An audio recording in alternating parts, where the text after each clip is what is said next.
Oi pessoal, tudo bem com vocês?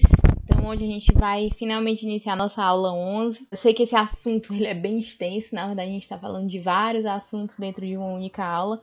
E eu tô vendo ainda se a gente vai dividir em duas partes ou em três partes. Essa primeira parte é um pouco maior e as outras duas eu vou ver como é que fica semana que vem, tá bom?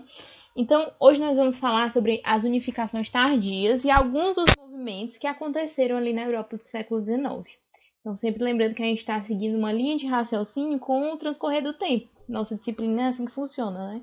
Então, a gente vai acompanhando toda aquela série de transformações. Falando a nível de Europa, a gente viu ali o pós-era napoleônico e encerramos com o Congresso de Viena, certo? E agora vamos falar um pouquinho mais sobre os desdobramentos e o que estava acontecendo em território europeu após aquele período.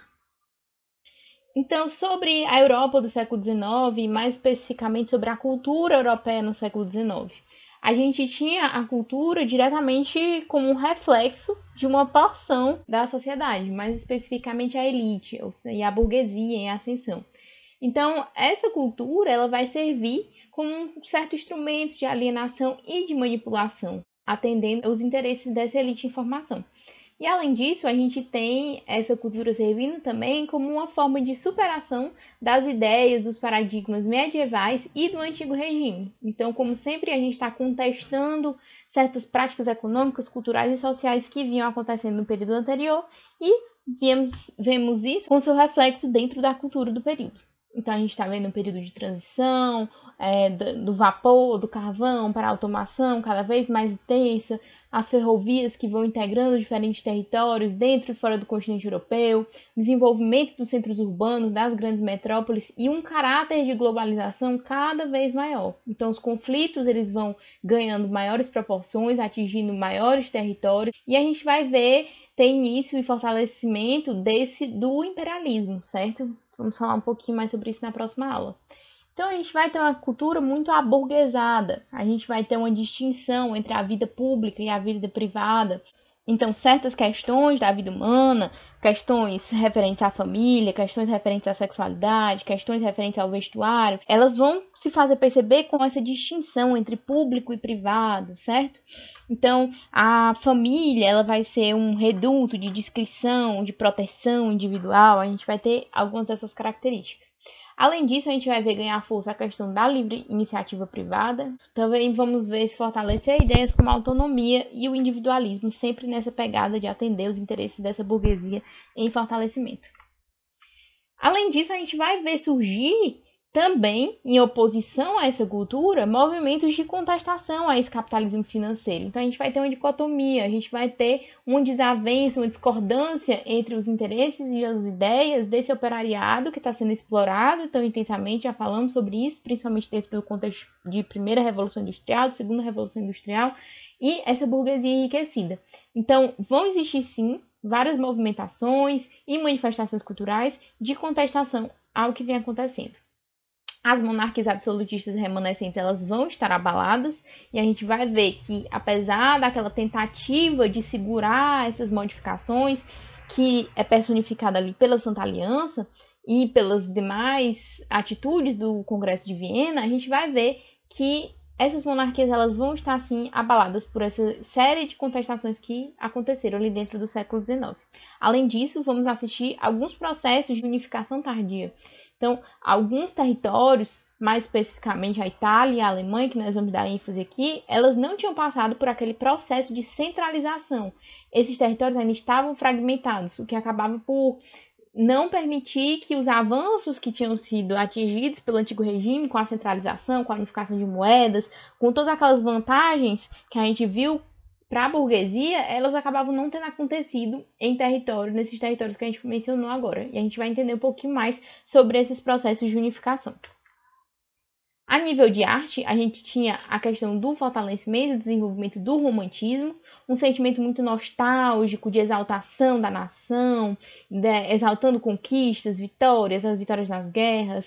Então, esse romantismo ele vai ser carregado muito desse simbolismo e ele vai apresentar uma espécie de nostalgia, de retorno a um passado supostamente glorioso que representaria uma espécie de porto seguro diante das incertezas desse novo momento que vem acontecendo. Então, esse sentimento de nacionalismo que vai ser trazido pelo romantismo, ele vai ser extremamente importante, justamente porque ele vai reforçar esse conceito de nação. Então, nesse momento em que esses países eles estavam se fortalecendo como nações, como estados nacionais, era muito importante esse sentimento. Então, esse romantismo vai favorecer a consolidação desses estados nacionais. Ele também vai exaltar a língua própria, a língua local, os costumes regionais, o folclore e as especificidades de cada uma dessas nações. Como alguns dos principais representantes do romantismo, sem querer me adentrar aqui nas frentes dos outros colegas, mas a gente tem Goethe, Lord Byron, Liszt, Chopin, certo?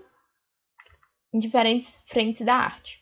A gente vai ver também o nascimento do impressionismo, onde a gente vai ver que vão ter maior ressonância, maior destaque, cenas do cotidiano, dessa vida privativa também, e sempre trazendo um pouco daquela mentalidade industrial e daquela cultura burguesada que nós comentamos. A gente vai ter Monet, Degas, Renoir, como alguns dos principais representantes, com destaque para Monet. Dentro da economia, a gente vai ver que vai ter uma figura central, extremamente importante em termos econômicos. A gente vai ter o surgimento de Adam Smith e de suas ideias. Então, é o liberalismo de Adam Smith. A famosa mão invisível que vai comandar o mercado, que vai comandar os rumos dessa economia. Ou seja, o mercado ele deveria correr solto para que essa mão invisível pudesse se autorregular. A economia ela seria autorregulável. E esse liberalismo de Adam Smith, ele era a favor de um mercado livre de imposições, de restrições e de qualquer tipo de controle estatal. Era a favor também da lei da oferta e da procura, da livre iniciativa privada, do livre câmbio e da circulação de mercadorias. Então, eles eram contrários àquelas ideias protecionistas de valorização do mercado nacional, não, eles eram a favor dessas livres trocas de mercado e eles contestavam principalmente as práticas intervencionistas tão características do mercantilismo e do antigo regime. Então, tudo isso vinha também sendo contestado. Além disso, eram a favor da ampliação do capitalismo industrial e vão servir como base também para os processos de unificação tardios. Agora, com relação à França dos anos 1830. Então, o que foi que aconteceu após o Congresso de Viena? Após o Congresso de Viena, a gente viu o retorno da família real na forma de Luís XVIII, e a França ela ficou submetida ao pagamento de uma série de sanções, ou seja, de uma série de pagamentos após o Congresso de Viena, por conta de tudo aquilo que tinha acontecido por conta da França, certo? Por conta da era napoleônica e tudo isso. Então, a gente vai ver que vai ocorrer uma espécie de guerra ideológica que vai se estender para o conflito físico a partir dos anos 1820 em diante, certo? E era uma guerra ali entre as ideias monarquistas, realistas e o liberalismo burguês. Então, tudo isso vai ganhar força após o assassinato do Duque de Berry. Duque de Berry seria o futuro sucessor. E esse assassinato ele vai despertar uma reação extremamente conservadora, que vai começar a iniciar uma forte repressão ideológica, o voto ele vai ser novamente elitizado, uma série de prisões vão ser realizadas e vai haver um forte fortalecimento da Igreja Católica, que tinha enfrentado todo aquele enfraquecimento durante o período napoleônico. Inclusive, o retorno de alguns dos direitos eclesiásticos, alguns daqueles privilégios que vinham sendo contestados juntamente com a contestação do antigo regime. Então, a gente vai ver a ascensão do rei Carlos X.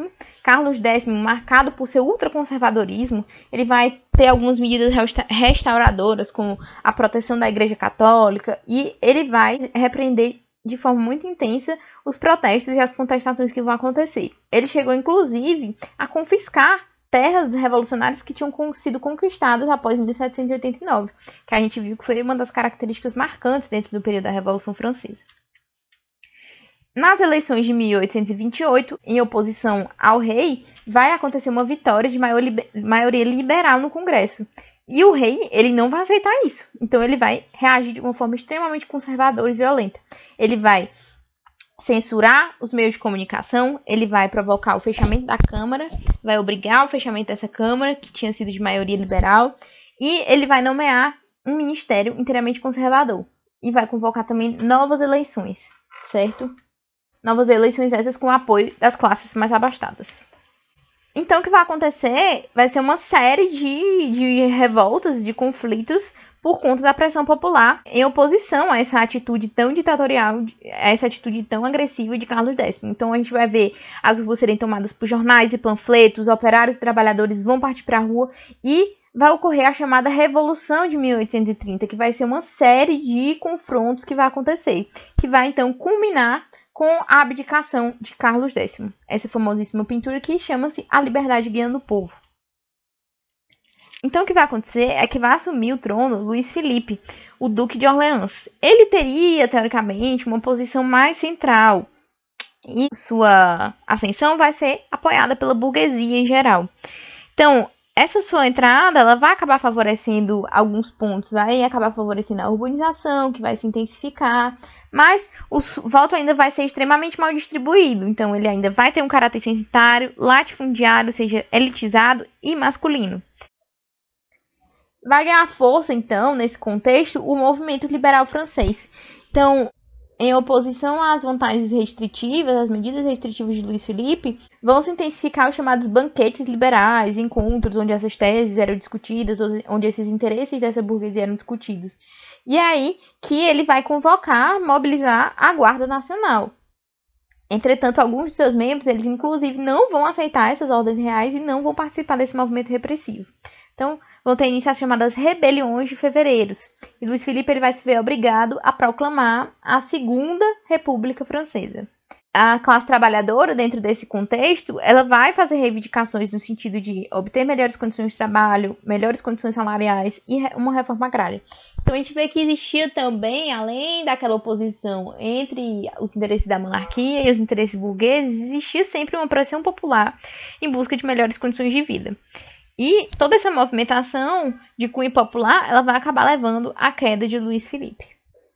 Então, esse período que se inicia com as novas medidas restritivas de Luís Felipe, a partir de janeiro de 1848, a gente já chama de Primavera dos Povos, certo?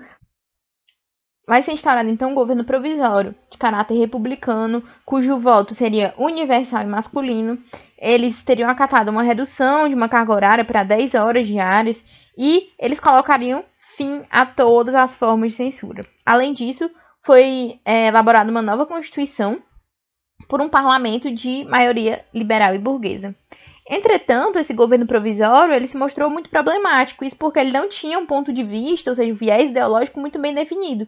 Então, existia uma divergência ali entre o socialismo utópico, que seria mais representado por essa classe trabalhadora, que tinha suas reivindicações por passar por tanta exploração, e pelo liberalismo. Então, essa falta de um viés ideológico, de uma ideia bem declarada, ela vai acabar levando a uma série de conflitos internos. Então, com isso, vão ocorrer novos protestos e vai haver um fortalecimento dos ideais socialistas e anarquistas. Ou seja, a gente via que se adotava cada vez mais um cunho popular dentro dessas manifestações. E então o que vai acontecer é que vão surgir essas figuras dessas chamadas oficinas nacionais, que elas não vão aceitar algumas das políticas existentes, políticas salariais, em associação também com as brigadas e associações. E elas vão participar das chamadas Jornadas de Junho. Entretanto, elas vão ser fortemente rechaçadas pelas forças governamentais. É nesse contexto que vai ascender, então, Luís Napoleão, sobrinho de Napoleão Bonaparte. Então, ele vai ascender em eleições democráticas, mas o seu parlamento ele vai ser majoritariamente de membros de esquerda, certo? Então, vai haver uma intensa repressão, né? Novos conflitos internos eles vão acabar acontecendo, e ele vai novamente limitar o sistema de voto vigente, ele vai acabar por aplicar um golpe de Estado, dissolvendo a Assembleia, e ele então vai se declarar como um senhor exclusivo da nação, como Napoleão III, e vai iniciar então o Segundo Império Francês. Então, quais teriam sido as repercussões sobre o restante da Europa? Né? Quais que teriam sido a repercussão dessa Primavera dos Povos para o restante da Europa? A gente viu que vão acontecer também, paralelamente, não só em território francês, insurreições de contestação ao antigo regime em vários locais. Então, vão ser instauradas repúblicas, apesar de repúblicas de pouca duração, em diversas regiões, como a Bélgica, a Baviera, Milão e Veneza. Agora, falando um pouco sobre as nossas unificações tardias. Então, dentro da Europa, o que vem acontecendo? Vinha acontecendo a chamada corrida imperialista.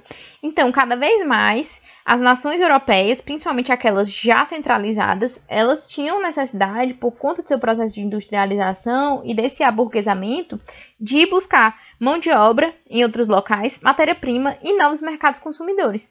E é nesse contexto que essas nações elas vão começar a se estender para outros territórios, com destaque para o continente asiático, para o continente africano.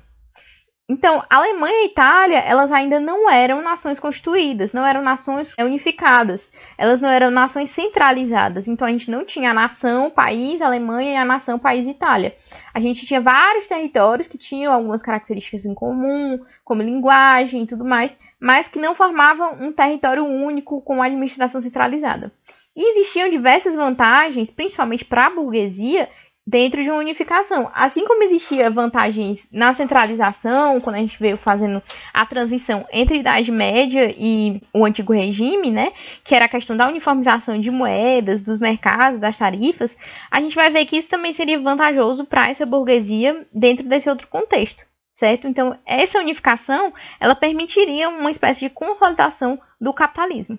Dentro desse contexto, a gente vai ver se fortalecer, então, aquele sentimento nacionalista que se fazia refletir na cultura, nas práticas, em tudo isso, alimentado também pelo romantismo que a gente conversou agora há pouco. Então, falando primeiramente da unificação italiana.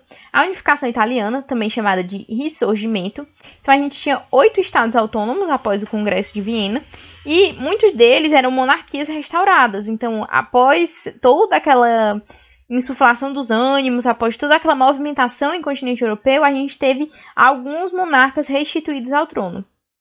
Entretanto, havia forte oposição ao absolutismo nessas regiões, principalmente de base republicana e de socialista.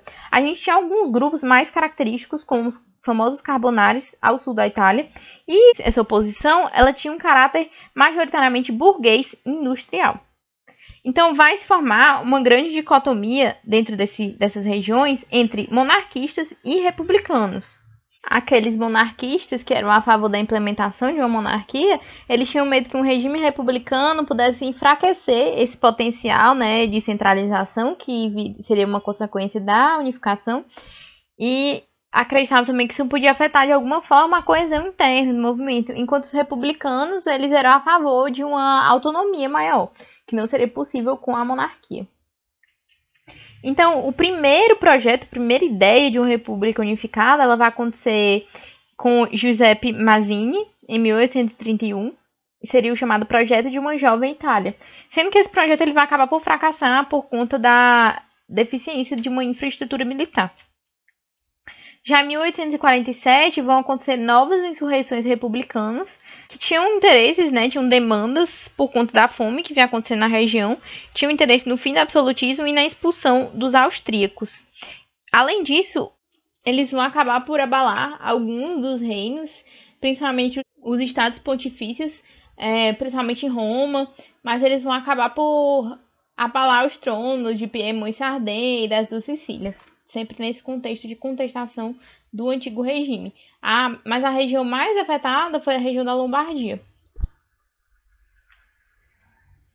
Então, essa movimentação ela vai acabar provocando uma reação absolutista e vai acontecer uma união entre as tropas austríacas e tropas francesas, que vão impedir a tomada do poder e vão acabar derrotando Mazzini e Giuseppe Garibaldi. Esse nome é famoso, né? Então, essa unificação ela vai ganhar novo potencial com a ascensão do primeiro-ministro, o Camilo de Cavour, que vai ser primeiro-ministro do reino de Piemont, lembrando que a gente tinha vários reinos fragmentados, e vai fortalecer esse processo unificador. Então, ele vai ser a favor de uma monarquia parlamentar, ele acreditava que existia essa necessidade, e ele era a favor também de uma delimitação territorial, vai ser uma das prioridades dentro desse seu governo.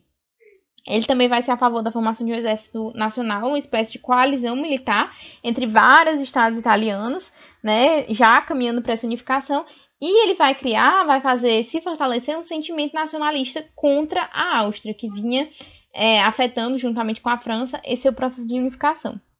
Então, Giuseppe Garibaldi ele vai entrar em ação contra as tropas francesas, e alguns processos internos eles vão acabar acontecendo dentro dessa tentativa de unificação. A burguesia do norte ela vai se ver muito beneficiada. Agora, os camponeses do sul, eles vão se ver prejudicados por conta de um intenso processo de desapropriação de terras que acabou acontecendo dentro dessa unificação. Então, essa tomada de terras, essa desapropriação, ela vai acabar criando um grande contingente de operários que foi obrigado a migrar do campo para as zonas urbanas, criando, né, essa força operária, esse operariado urbano, e também migrações para outras regiões, como o continente americano, regiões como Brasil, Estados Unidos, e vai fortalecer ideias anarquistas por conta dessa desigualdade dentro desse processo. Então, o reino da Itália vai acabar por surgir por conta dessas incursões militares, e ele vai passar a ser governado pelo rei Vítor Emanuel II. Mas somente a partir da Guerra Franco-Prussiana é que alguns territórios, como Roma e Veneza, eles vão ser integrados oficialmente à nação. E agora falando um pouquinho sobre a famosa questão romana. O que foi essa questão romana? Então, a unificação da Itália, ela teve algumas polêmicas, mas essa foi a principal. Então, com a ocupação dos estados pontifícios, a gente uma grande hostilidade contra a Igreja Católica e partindo da própria Igreja Católica. Porque o Papa, para muitos, ele era visto como mais um rei, mais um representante daquele antigo regime, mais um representante daquelas instituições. Então, existia um grande desacordo e existia uma vontade de uma modificação dessa figura. Então, numa tentativa conciliadora, vão ser criadas as Leis das Garantias Pontifícias em 1871, mas o Papa da época ele não vai acatar, porque ele acreditava que essa igreja ela não podia estar subjugada a um poder local ou regional e que essas questões elas precisavam ser definidas a nível internacional. Era para a igreja na época era uma coisa grande demais para ser definida nesse tratado. Então, o Vaticano, como um estado religioso autônomo sem interferências externas, ele só vai ser criado em 1929 pela figura de Benito Mussolini, já numa tentativa de ampliar a influência do fascismo. Então, Benito Mussolini, dentro desse movimento fascista, ele já vai pactuar com a igreja com o objetivo de ser bem visto dentro dos olhos do catolicismo e de fortalecer esse pacto, certo? Então, é só aí que vai ser criado o Vaticano, muitos anos depois. Agora falando da unificação alemã, qual que era o contexto desses territórios da época? A gente tinha uma burguesia comercial, como a gente comentou, sempre vendo vantagens nessa unificação, né? Unificação de taxas, unificação de moedas, livre câmbio dentro desses territórios, então eles acreditavam nessas vantagens, e a gente tinha 38 estados autônomos após o Congresso de Viena, sendo que existia uma grande contradição entre os estados de maior expressão, que eram a Áustria e Prússia. Então, durante todo esse processo de unificação alemã, a gente vai ver várias divergências entre esses dois. Então, em 1834, vai ser criada o Zollverein, que era uma união alfandegária ou união aduaneira, formando uma aliança comercial entre os estados, permitindo o nivelamento das taxas econômicas, o livre comércio e a utilização de uma moeda única dentro desses territórios. Enquanto isso, a Áustria tinha grande receio de perda de identidade e ela acabou por decidir não aderir a Zollverein. Então vai se intensificar esse sentimento de rivalidade que já existia. Durante a Primavera dos Povos, apesar de toda aquela movimentação, de todas as manifestações em oposição ao antigo regime, o antigo regime vai acabar vitorioso.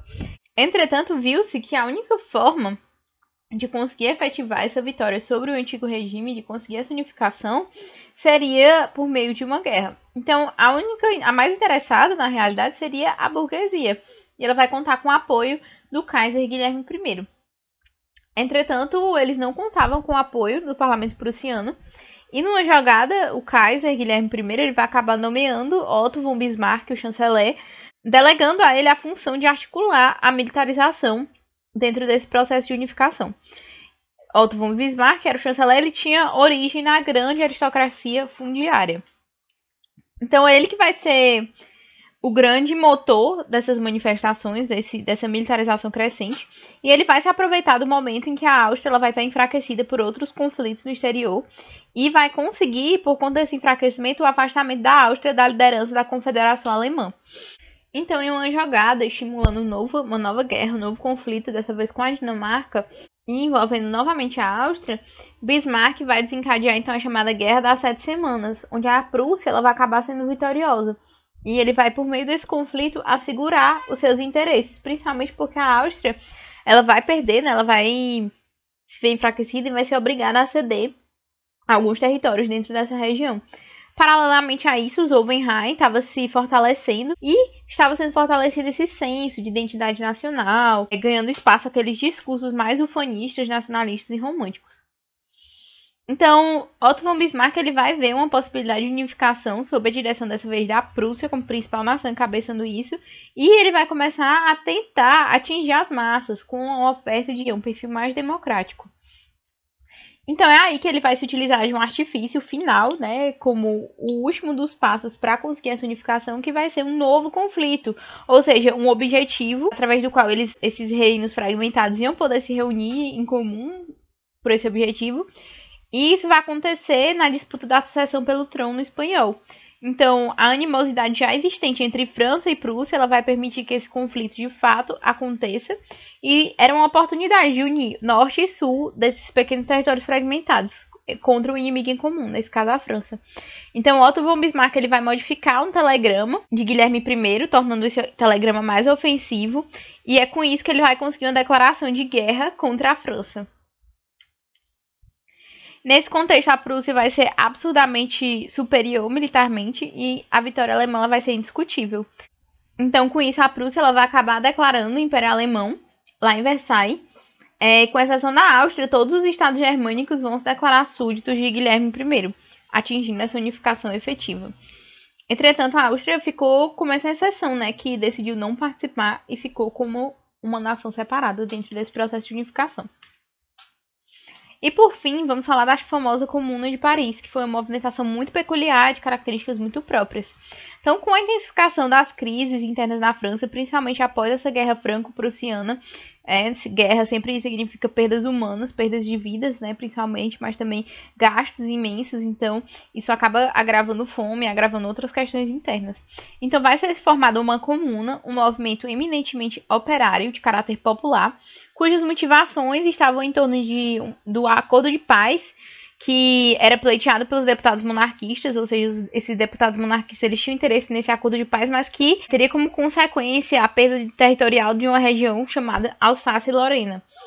Essa região particularmente abundante em carvão e ferro, então era uma região bem rica. E esse acordo ele tinha forte oposição popular. Então em 1871 a gente vai ter um levante e vai existir forte resistência à repressão. E eles vão contar dessa vez com o apoio de uma Guarda Nacional Popular, que vai acabar resguardando os interesses dessa classe popular. Com isso, membros do governo da elite eles vão acabar sendo forçados a abandonar a capital e o novo governo central vai ser decretado na França, formado a partir dessa Guarda Nacional Popular, a chamada Comune de Paris. E ela é considerada a primeira experiência marxista da França e da história, a primeira república proletária, a primeira república formada por trabalhadores. Então é assim um evento muito particular e muito interessante de se observar a força desse povo. Então, eles vão... E, assim, é interessante a gente observar também que a França, a gente viu muitas movimentações desde a Revolução Francesa, né? Muitas movimentações com esse caráter de mobilizações grandiosas, de protesto. Então, é por isso que até os dias presentes a gente encontra uma força de mobilização muito grande dentro da França. Essa capacidade de articulação. Então, o que vai acontecer é que após 40 dias de confronto, né, por conta de uma rearticulação das milícias conservadoras, a repressão vai ser muito intensa e os comunards, que eram os membros desse governo, dessa comuna de Paris, vão acabar morrendo aos milhares. Bem trágico. Então, assim, as particularidades desse movimento é que ele tinha como característica uma atuação política plenamente operária, ampla participação feminina, sufrágio universal, uma planificação e estatificação da economia e uma ampla reforma agrária. Tudo isso dentro dos planos dessa Comuna de Paris, apesar de alguns não terem sido concretizados, claro, né? Pouco tempo. Mas é isso. Então, essas eram algumas das movimentações. Na aula que vem a gente vai falar mais sobre as ideologias, sobre os pensamentos, sobre as movimentações teóricas que aconteceram dentro desse período e vamos falar mais sobre o imperialismo propriamente dito e das movimentações que vieram como consequência, como oposição a essa exploração imperialista, tanto dentro de território asiático como de território africano, tá certo? Então é isso, pessoal. Qualquer dúvida podem falar comigo.